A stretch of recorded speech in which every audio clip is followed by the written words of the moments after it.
बच्चों, यदि आप क्लास 10th का स्टूडेंट हैं और इस बार बोर्ड का एग्जाम देंगे तो आज का क्लास आप सबके लिए बहुत ही ज्यादा वीवीआई होगा, क्योंकि मेरे प्यारे प्यारे बच्चा पार्टी आपको पता होना चाहिए कि क्लास 10th जो आपका हिंदी है, क्या है जी, क्लास 10 जो आपका हिंदी है, तो हिंदी का सबसे पहला चैप्टर आपका श्रम विभाजन और जाति प्रथा है। क्या है जी, श्रम विभाजन और जाति प्रथा है। तो इस चैप्टर के महत्वपूर्ण वस्तुनिष्ठ प्रश्न मतलब कि ऑब्जेक्टिव क्वेश्चन का सोल्यूशन करेंगे और 110% गारंटी है मेरे प्यारे प्यारे बच्चों कि आपके एग्जाम में यही प्रश्न पूछा जाएगा। तो चलिए, यदि आप चाहते हैं बोर्ड एग्जाम में बेहतर परसेंटेज लाना, एक अच्छा नंबर लाना चाहते हैं, इस वीडियो को शुरू से लेकर के अंत तक देखिएगा। और सबसे पहला प्रश्न हमारे स्क्रीन पे दिया गया है कि श्रम विभाजन और जाति प्रथा पाठ के लेखक कौन है। हर एक बच्चा जानता है कि भीमराव अंबेडकर है। ऑप्शन नंबर बी को बिल्कुल सभी बच्चे सही कीजिएगा। उसके बाद दूसरा प्रश्न हमारे स्क्रीन पे दिया गया है कि श्रम विभाजन और जाति प्रथा प्रथा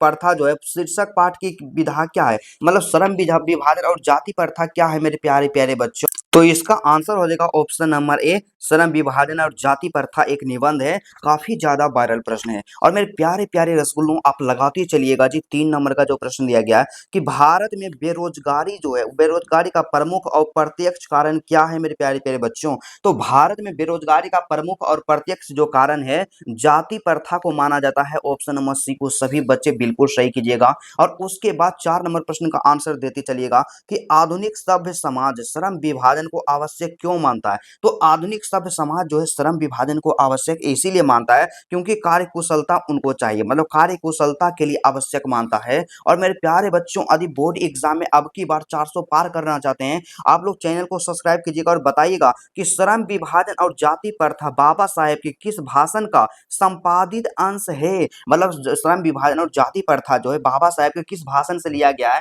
तो सभी बच्चे यहाँ पे सही कर दीजिएगा ऑप्शन नंबर बी को, एनिहिलेशन ऑफ कास्ट से लिया गया है, जो कि डॉक्टर भीमराव अंबेडकर के द्वारा लिखा गया है। और मेरे प्यारे प्यारे बच्चों, आप सभी बच्चे कमेंट करके बताइएगा क्या आप हिंदी में 90+ लाना चाहते हैं या 80+ लाना चाहते हैं। जरूर सभी बच्चे कमेंट कीजिएगा और साथ में अपना नाम को भी जरूर लिख दीजिएगा। उसके बाद बताइएगा मेरे प्यारे प्यारे बच्चों, आपके पास जो प्रश्न दिया गया 6 नंबर का, सिंपल है बाबू, कि भारत में बेरोजगारी का प्रमुख कारण क्या है। हर एक बच्चा तो जानबे नहीं करता है जी कि जाति प्रथा जो है भारत में बेरोजगारी का सबसे प्रमुख और प्रत्यक्ष कारण है। और आप लगाते चलिएगा गोलू और बताइएगा कि बाबा साहेब भीमराव अंबेडकर का जन्म कब हुआ। मेरे प्यारे प्यारे बच्चों, एग्जाम के दृष्टिकोण से 3 स्टार वाला क्वेश्चन है, एग्जाम में कई बार पूछा गया है, तो मैट्रिक में आपको तहलका मचाने से कोई नहीं रोकेगा। तो भीमराव अंबेडकर का जो जन्म हुआ था मेरे प्यारे बच्चों 14 अप्रैल 1891 ईस्वी में। सभी बच्चे इसी को बिल्कुल सही कीजिएगा। और उसके बाद यहाँ पे बताइएगा 8 नंबर का प्रश्न कि आदर्श समाज स्वतंत्रता समानता भ्रातृत्व पर आधारित होगा, किसने कहा था, मतलब किसका कहना था कि आदर्श समाज होगा स्वतंत्रता समानता भ्रातृत्व पर आधारित होगा। तो यह जो कहना था ना मेरे प्यारे बच्चों भीमराव अंबेडकर के, ऑप्शन नंबर बी को सभी बच्चे के एकदम सही कीजिएगा। मेरे प्यारे बच्चों, जितना प्रश्न बता रहे हैं बाबू उतना पढ़ते चलिएगा, उतना क्वेश्चन रट लीजिएगा। यकीन मानिए एग्जाम में एक भी प्रश्न इससे बाहर नहीं आएगा, क्योंकि जितना संतोष भैया पढ़ा देते हैं ना वही एग्जाम में आता है, क्योंकि आपको पता होना चाहिए मेरे प्यारे प्यारे बच्चों। और आप यहाँ पे बताइएगा आपके पास जो प्रश्न दिया गया है 9 नंबर का, तो सिंपल है बाबू। यहाँ पे प्रश्न जो दिया गया है क्या है कि भारत में जाति प्रथा का मुख्य कारण क्या है। तो हर एक बच्चा जानता है कि भारत में जाति जो है उसका सबसे प्रमुख कारण क्या है जी, बेरोजगारी है। क्या है, बेरोजगारी है। ऑप्शन नंबर ए को सही कीजिएगा। और उसके बाद लगाते चलिएगा रसगुल्लों, 10 नंबर का प्रश्न है कि मानव मुक्ति के पुरोधा किसे कहा जाता है। तो मानव मुक्ति के पुरोधा जो कहा जाता है मेरे प्यारे बच्चों, आप लोग याद रखिएगा भीमराव अंबेडकर को कहा जाता है। सभी बच्चे ऑप्शन नंबर सी को सही कीजिएगा। और मेरे प्यारे प्यारे बच्चों, जितने भी बच्चे, आपसे रिक्वेस्ट है कि जितने भी बच्चे इस बार बोर्ड परीक्षा में मेरे प्यारे बच्चों 400 पार करना चाहते हैं, 400+ नंबर लाना चाहते हैं, वे सभी बच्चे क्या कीजिएगा, हमें मैसेज कीजिएगा, कमेंट कीजिएगा और आपको ग्रुप में ऐड कर देंगे। और आप बताइएगा जी कि जाति प्रथा स्वाभाविक विभाजन नहीं है, क्यों। मेरे प्यारे प्यारे बच्चों, आपको पता होना चाहिए कि जाति प्रथा स्वाभाविक विभाजन इसलिए नहीं क्योंकि यह क्या है, रुचि पर आधारित नहीं है, रुचि पे आधारित नहीं होने के कारण जाति प्रथा स्वाभाविक विभाजन नहीं है। और उसके बाद बताइएगा 12 नंबर का जो प्रश्न दिया गया है कि भारतीय संविधान का निर्माता किसे कहा जाता है? हर एक बच्चा जानता है कि भीमराव अंबेडकर को भारतीय संविधान के निर्माता कहा जाता है। ऑप्शन नंबर सी को सभी बच्चे बिल्कुल सही कीजिएगा। और उसके बाद लगाते चलिएगा 13 नंबर का जो प्रश्न दिया गया है गोलू कि बाबा साहेब अंबेडकर का जन्म किस राज्य में हुआ? बच्चा यहाँ पे सही कीजिएगा कि बाबा साहेब भीमराव अंबेडकर जन्म कहाँ हुआ था, किस राज्य में? क्या बिहार में हुआ था, या मध्य प्रदेश में हुआ था, या गुजरात में हुआ था, या महाराष्ट्र में हुआ था? मेरे प्यारे प्यारे बच्चों, आप सभी बच्चे यहाँ पे बिल्कुल याद रखिएगा और आप बताइएगा कि बाबा साहेब अंबेडकर भीमराव जो थे उनका जो जन्म हुआ था किस स्टेट में हुआ था। एग्जाम में कई बार पूछा गया है, तो सभी बच्चे क्या कीजिएगा, एक बार इसका सही आंसर लगाने का प्रयत्न कीजिएगा। और आप सबका कमेंट नहीं रुकना चाहिए मेरे प्यारे प्यारे बच्चों। तो आप लोग याद रखिएगा कि मध्य प्रदेश में इनका जन्म हुआ था। ऑप्शन नंबर बी को सभी बच्चे क्लिक कीजिएगा। और उसके बाद आपके पास जो 14 नंबर का प्रश्न दिया गया है कि श्रम विभाजन और जाति प्रथा पाठ के लेखक कौन हैं? तो हम लोग जानते हैं कि डॉक्टर भीमराव अंबेडकर हैं। ऑप्शन नंबर ए को सभी बच्चे लगाते चलिएगा। और आपके पास जो प्रश्न दिया गया 15 नंबर का कि बाबा साहेब भीमराव अंबेडकर का जन्म किस परिवार में हुआ है? तो बाबा साहेब भीमराव अंबेडकर का जो जन्म हुआ है एक दलित परिवार में हुआ है। ऑप्शन नंबर सी को बोलो बिल्कुल सही कीजिएगा। और एग्जाम में सेम टू सेम देखने को मिलेगा और एक भी प्रश्न आपसे छूटेगा नहीं जी, पढ़ाना बंद कर देंगे। और आप बताइएगा कि भीमराव अंबेडकर के चिंतन व रचनात्मक के प्रेरक व्यक्ति कौन थे? तो डॉक्टर भीमराव अंबेडकर के चिंतन व रचनात्मक के प्रेरक जो व्यक्ति थे, जो आदमी थे, कौन थे? बुद्ध भी थे मेरे प्यारे बच्चों, कबीर भी थे और ज्योतिबा फुले भी थे। तो ऑप्शन नंबर डी को बिल्कुल आप सही कीजिएगा, इनमें से सभी हो जाएगा। क्या हो जाएगा? ऑप्शन नंबर डी सभी बच्चे बिल्कुल लगाते चलिएगा। 100% आपका करेक्ट आंसर है। और उसके बाद 17 नंबर का जो प्रश्न दिया गया मेरे प्यारे प्यारे रसगुल्लों, बताइएगा जी। और सबसे पहले कहेंगे इस प्रश्न में 3 स्टार लगाना आप लोग नहीं भूलिएगा। एग्जाम में कई बार पूछा गया है कि हु आर शुद्राज, क्या है हु आर शुद्राज, किसकी रचना है? मेरे प्यारे बच्चों, हर एक बच्चा जानता है कि हु आर शुद्राज जो है किसकी रचना है। तो हमेशा आप सही कीजिएगा, भीमराव अंबेडकर की रचना है। ऑप्शन नंबर जो आपका बी होगा बिल्कुल बिल्कुल आप सही कीजिएगा। इसी तरह से मेहनत करते रहिए, क्योंकि कहा जाता है मेरे प्यारे प्यारे बच्चों कि consistency is the key of success. यदि आप किसी चीज में पूरा कंसिस्टेंट तरीका से मेहनत करते हैं, उसमें आपको सफल होने से कोई नहीं रोकेगा। इसलिए मेरे प्यारे प्यारे बच्चों, जितना प्रश्न बता रहे हैं बाबू, उतना कम से कम आपको पढ़ करके जाना है। परीक्षा में एक भी प्रश्न आपसे नहीं छूटेगा। तो आप यहाँ पे बताइएगा 18 नंबर का प्रश्न दिया गया है कि भीमराव अंबेडकर किसके प्रोत्साहन पर उच्च शिक्षा के लिए न्यूयॉर्क और न्यूयॉर्क गए थे? मेरे प्यारे बच्चों, तो किसके कहने पर उच्च शिक्षा के लिए न्यूयॉर्क गए थे? तो आप सभी बच्चे इसका सही आंसर क्या कर लीजिएगा? तो प्रश्न संख्या 18 का सही आंसर होगा बड़ौदा नरेश के प्रोत्साहन पे। ऑप्शन नंबर सी को सभी बच्चे बिल्कुल सही कीजिएगा। ठीक है। उसके बाद लगाइएगा 19 नंबर का प्रश्न जो दिया गया मेरे प्यारे प्यारे रसगुल्लों, सिंपल है कि द अनटचेबल्स किसने लिखा है? मेरे प्यारे बच्चों, आपको पता होना चाहिए कि द अनटचेबल्स क्या है? द अनटचेबल्स भीमराव अंबेडकर के द्वारा लिखा गया है। ऑप्शन नंबर ए को सभी बच्चे बिल्कुल सही कीजिएगा। तो चलिए एक बार आप अपना प्यारा प्यारा नाम लिख दीजिएगा कि आपका नाम क्या है और आप इस वीडियो को मेरे प्यारे प्यारे बच्चों किस जिला से देख रहे हैं, क्योंकि आपके बारे में जानना बहुत ही ज्यादा जरूरी होता है। और आप सबके लिए डिस्क्रिप्शन में एगो टेलीग्राम ग्रुप का लिंक दे दिए हैं, व्हाट्सएप ग्रुप का लिंक दे दिए हैं। जो भी बच्चे टॉपर बनना चाहते हैं, क्या है जी, जो भी बच्चे बिहार बोर्ड में टॉपर बनना चाहते हैं, वे बच्चे इस आप ग्रुप में ज्वाइन हो जाइएगा। उनको फ्री में पीडीएफ नोट्स देंगे, एग्जाम में कभी भी दिक्कत नहीं होगा। आप बताइएगा 20 नंबर में कि किसको बाबा साहेब आंबेडकर के नाम से पुकारा जाता है? तो बाबा साहेब के नाम से किसको पुकारा जाता है? तो भीमराव अंबेडकर को पुकारा जाता है, बाबा साहेब। और उसके बाद बताइएगा छोटू 21 नंबर का कि बाबा भी साहेब भीमराव अंबेडकर का जन्म किस परिवार में हुआ था? तो हर एक बच्चा जानता है, क्या हर एक बच्चा जानता है कि बाबा साहेब भीमराव अंबेडकर का जो जन्म हुआ था एक दलित परिवार में हुआ था। और रिपीटेड क्वेश्चन है, इसीलिए आपको बार बार इसका सोल्यूशन करवा रहे हैं कि एग्जाम में कई बार पूछ दिया गया। तो आप बताइएगा कि the caste in India their mechanism किसकी रचना है?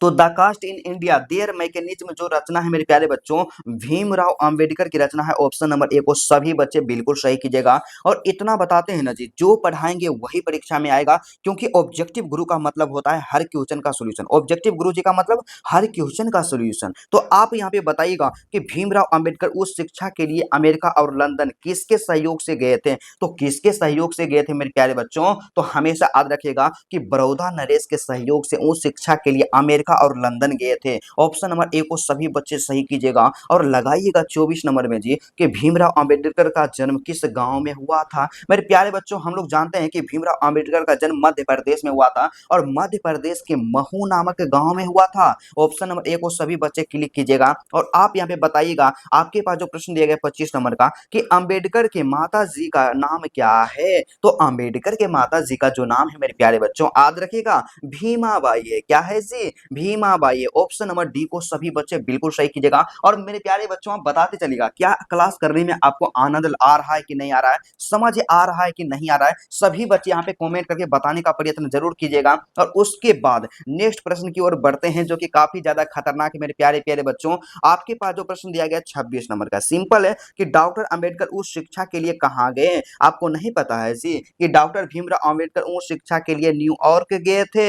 ऑप्शन नंबर ए को बिल्कुल सभी बच्चे सही कीजिएगा। और उसके बाद 27 नंबर में बताइएगा कि भीमराव अंबेडकर के मुख्य प्रेरक व्यक्ति कितने थे। तो डॉक्टर भीमराव अंबेडकर के मुख्य प्रेरक व्यक्तियों के बारे में बात कर लिया जाए तो 3 व्यक्ति थे, आपको हम तुरंत पहले ही बताए हैं। ऑप्शन नंबर बी को सही कीजिएगा गोलू। और आप बताइएगा विनोद, सिंपल है जी कि भीमराव अंबेडकर ने किस पत्रिका का संपादन किया। मेरे प्यारे प्यारे बच्चों, किस पत्रिका का संपादन किए थे। तो बहिष्कृत भारत का संपादन किए थे। ऑप्शन नंबर बी को सही कीजिएगा। और उसके साथ बताइएगा 29 नंबर में कि मुख्य नायक क्या है जी, कि मुख्य नायक क्या है, मुख्य नायक क्या है। तो मुख्य नायक के बारे में जब भी आपसे पूछा जाए तो एक पत्रिका है। क्या है?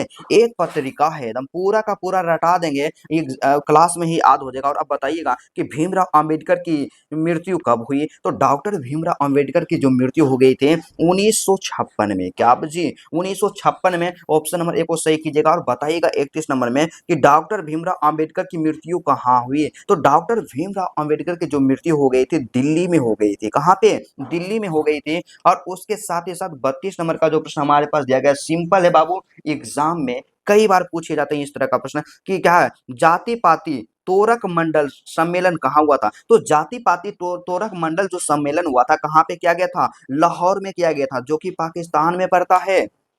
उसके बाद अब बताइएगा 33 नंबर का प्रश्न है कि जाति पाति तोरक मंडल सम्मेलन कब होने वाला था। तो सम्मेलन जो था कब होने वाला था, तो याद रखिएगा 1936 में होने वाला था। ऑप्शन नंबर ए को सभी बच्चे बिल्कुल सही कीजिएगा। और उसके बाद बताइएगा हिंदी का द मोस्ट इंपोर्टेंट वायरल प्रश्न है और आपकी परीक्षा में इस चैप्टर इससे ज्यादा प्रश्न तो नहीं पूछा देगा। तो आप बताइएगा एनिहिलेशन ऑफ कास्ट को हिंदी में किसने रूपांतरित किया। तो एनिहिलेशन ऑफ कास्ट को हिंदी में रूपांतरण किया ललई सिंह यादव ने। ऑप्शन नंबर ए को सभी बच्चे बिल्कुल सही कीजिएगा। मेरे प्यारे बच्चों, आप सब देख सकते हैं कि क्वेश्चन का लेवल कितना ज्यादा खतरनाक है और इसी तरह का प्रश्न आपके एग्जाम में 100% पूछा जाएगा। तो आप चाहते हैं मैट्रिक में टॉपर बनना, इस वीडियो को देखिएगा, चैनल को सब्सक्राइब कीजिएगा, दोस्तों के पास शेयर कीजिएगा और बताइएगा जी कि जेनेसिस एंड डेवलपमेंट किसकी रचना है। मेरे प्यारे बच्चों, जेनेसिस एंड डेवलपमेंट के बारे में बात कर लिया जाए तो भीमराव अंबेडकर की रचना है। ऑप्शन नंबर ए को सभी बच्चे बिल्कुल सही कीजिएगा। और बताइएगा बबुआ गोलुआ यहाँ पे कि द अनटचेबल किसकी रचना है। मेरे प्यारे बच्चों, आपको नहीं पता है जी कि भीमराव अंबेडकर की, मतलब अनटचेबल्स मतलब छुआछूत जो होता है भीमराव अंबेडकर का ही रचना ने होगा। और उसके बाद 37 नंबर का जो प्रश्न आपके पास दिया गया है एग्जाम में कई बार पूछा गया है, तो इसीलिए कहेंगे बबुआ कि आप इसको वीवीआई कर दीजिएगा। मोस्ट इंपोर्टेंट है कि हु आर सुधराज किनकी रचना है। भीमराव अंबेडकर की रचना है। सभी बच्चे ऑप्शन नंबर ए को सही कीजिएगा। और उसके साथ आप लगाइएगा जी यहाँ पे 38 नंबर में कि बुद्धिज्म एंड कम्युनिज्म किसकी रचना है। हमेशा मारिएगा भीमराव अंबेडकर की रचना है। ऑप्शन नंबर ए को सही कीजिएगा। और उसके साथ ही साथ 38 नंबर का 39 नंबर का प्रश्न है कि बुद्ध एंड हिज धम्मा किसकी रचना है। मेरे प्यारे प्यारे बच्चों, बुद्ध एंड हिज धम्मा जो रचना है किसकी रचना है मेरे प्यारे बच्चों। तो हमेशा सही कीजिएगा भीमराव अंबेडकर की। सभी का सभी आपको बताए ना जी, वायरल प्रश्न है। क्या है मेरे प्यारे बच्चों? वायरल प्रश्न है। आपके एग्जाम में 100% गारंटी है कि आपके एग्जाम में पूछा जाएगा। तो सभी बच्चे कमेंट करके बताइएगा कि अब की बार के बोर्ड परीक्षा में आप कितना नंबर लाना चाहते हैं। क्या आप अब की बार 400 प्लस लाना चाहते हैं या 450 प्लस लाना चाहते हैं या टॉपर बनना चाहते हैं। सभी बच्चे एक बार कमेंट करके जरूर बताइएगा।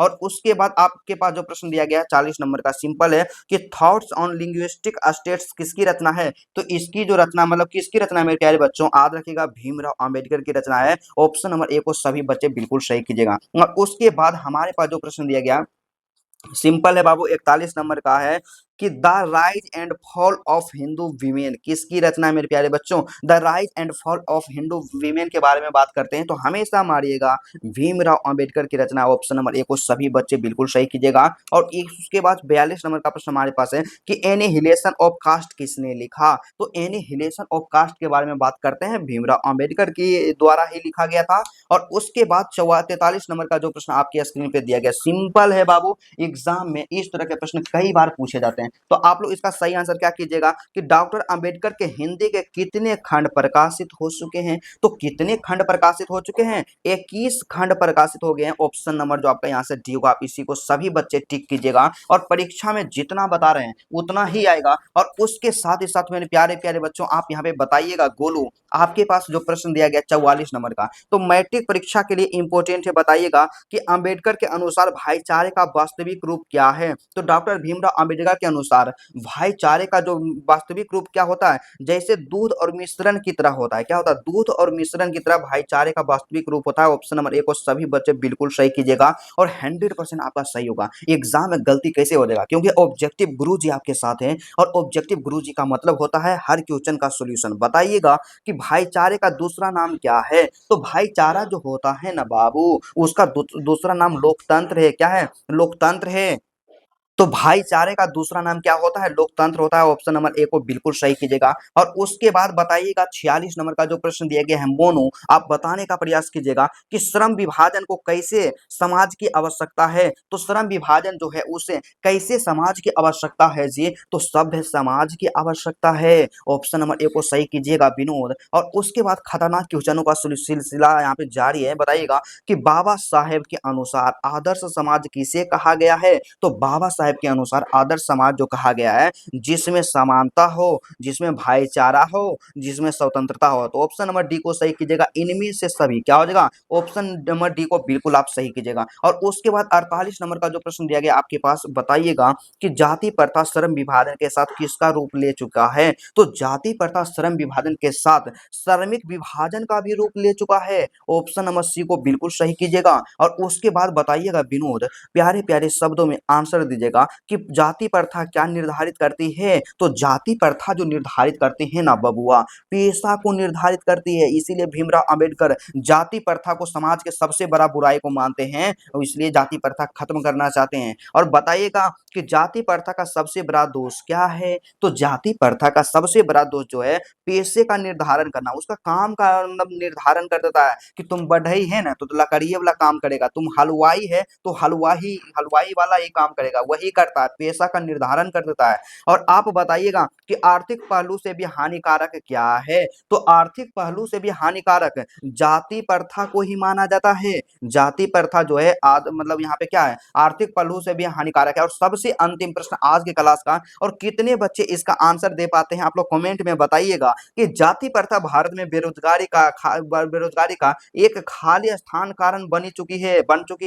तो ऑप्शन नंबर ए कहता प्रत्यक्ष, ऑप्शन नंबर बी कहता प्रमुख, ऑप्शन नंबर सी कहता प्रत्यक्ष और प्रमुख दोनों, ऑप्शन नंबर डी कहता इनमें से कोई नहीं। तो सभी बच्चे के लिए आई जो प्रश्न है 52 नंबर का, सभी बच्चे के लिए होमवर्क रहा। तो कितने बच्चे इसका आंसर दे पाते हैं, सभी बच्चे के कमेंट को हम लाइक करेंगे। मेरे प्यारे प्यारे रसगुल्लों, यदि आपको वीडियो अच्छा लगा तो सबसे पहले बाबू वीडियो को लाइक कर दीजिएगा। चैनल पे नए हैं तो चैनल को सब्सक्राइब कीजिएगा, क्योंकि आपका क्लास 10th जो है मेरे प्यारे बच्चों, क्लास 10th का जो तैयारी होगा पूरा यूट्यूब पे आपको बिल्कुल फ्री में करवा देंगे। और इतना ही नहीं मेरे प्यारे प्यारे बच्चों, सॉल्यूशन तो करवेबे करेंगे जी, उसके साथ ही साथ इसका जो पीडीएफ रहेगा ना क्वेश्चन का, ऑब्जेक्टिव रहे चाहे सब्जेक्टिव रहे, सबका पीडीएफ बिल्कुल आपको फ्री देंगे, आपसे पैसा नहीं लेंगे। तो जल्दी से आप लोग ग्रुप को ज्वाइन कर लीजिएगा। चैनल पे नए तो चैनल को सब्सक्राइब कीजिएगा। और प्रत्येक दिन आप लोग शाम में 7 बजे मेरा वीडियो जरूर देखिएगा मेरे प्यारे बच्चों। आप सबके लिए एग्जाम में आपको बेहतर करना है और अब की बार 400 पार का टारगेट रखना है मेरे प्यारे प्यारे बच्चों। तो चलिए आज की क्लास को यहीं पर रहने देते हैं, फिर आपसे मिलते हैं नेक्स्ट वीडियो में और नेक्स्ट टॉपिक के साथ।